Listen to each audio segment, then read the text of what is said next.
Good morning. Happy Sunday to you.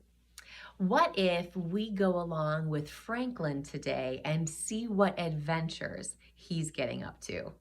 Franklin plants a tree. Franklin could climb trees and swing from branches. He liked to play with his friends at the treehouse and go for walks with his family in the woods. So Franklin was excited when he learned that Mr. Heron was giving away trees for Earth Day. He could hardly wait to have his own tree in his own backyard. On Earth Day, Franklin got up early and dug a huge hole right outside his bedroom window. He wanted to plant his tree as soon as he got it home. Tonight, he'd invite his friends over to build a new tree house. Tomorrow, he'd look for an old tire and make a swing. Franklin grabbed his wagon and hurried off. He didn't want all the big trees to be taken. In the park, a large crowd was lined up in front of Mr. Heron. Franklin saw lots of boxes, but he didn't see any trees. Maybe they're not here yet, he thought. Then he saw Rabbit leaving. "Don't you want a tree?" Franklin asked. "I have one," Rabbit replied, tapping his knapsack. Franklin was confused. Rabbit reached into his knapsack and pulled out a tiny tree. "That's not a tree," Franklin exclaimed. "That's a twig."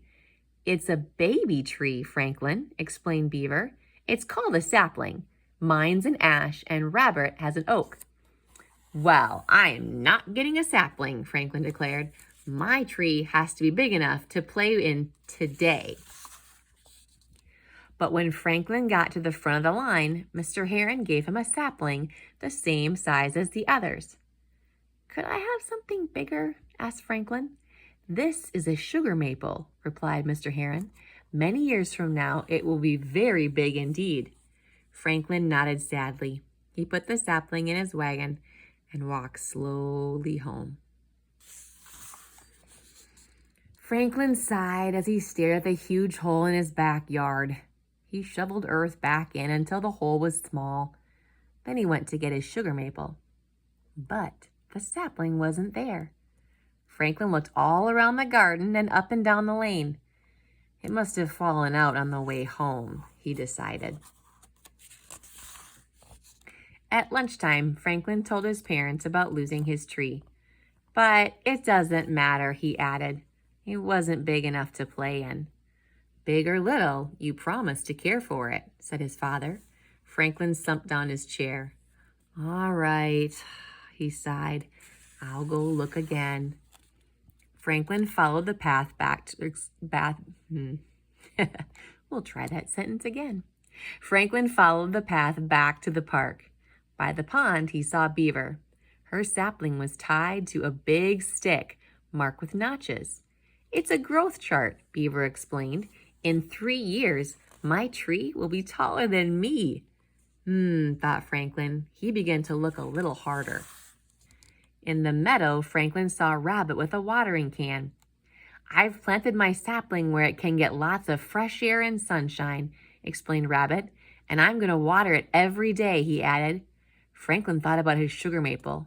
If it didn't get sunshine and fresh air and water, it would never be taller than him. Franklin started to hurry. Near the woods, Franklin saw Bear painting a small fence bright red. Inside it was Bear's sapling. "This will protect my pine tree until it's big and strong," Bear explained. "I don't want anyone to step on it by mistake."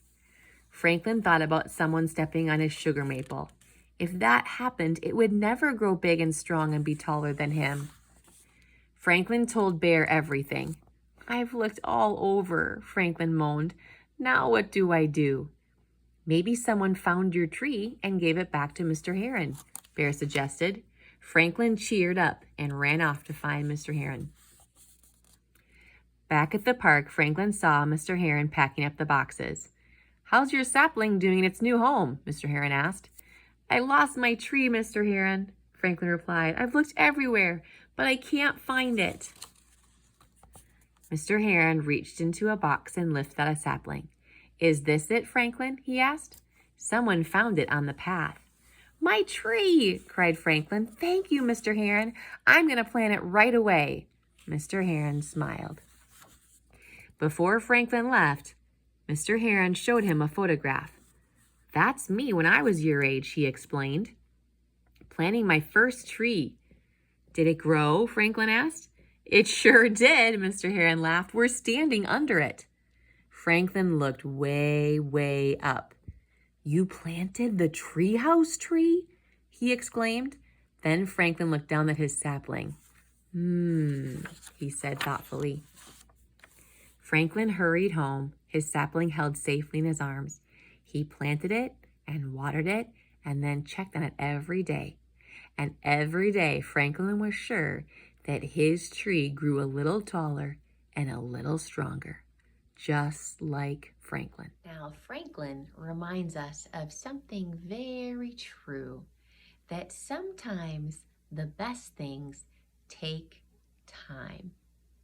Can you put your hand over your heart to say that with me to remind ourselves? Sometimes the best things take time. And you know what? They're worth waiting for. Small trees grow into big trees. Little children grow into big adults. Time is not a bad thing. It's a gift. So you know what? If there is something that you're waiting on in your life, one of the best things to do is, first of all, ask God to help you be patient. And secondly, just get your mind on something else. Focus on what you're doing right in front of you. And you know what? Time will pass and you'll kind of forget about whatever it was you were originally focused on.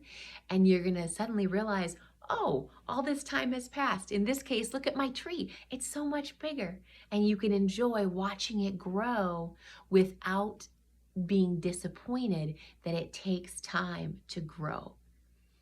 The goal is to enjoy each day and what your life is bringing, what you're bringing to your life, to enjoy it. So I hope you enjoy this Sunday. I hope that you have subscribed to this channel, or if you have not, that you choose to. And I hope that you join us tomorrow for another story together. And between now and then, remember, you are seen, you are heard, and you matter.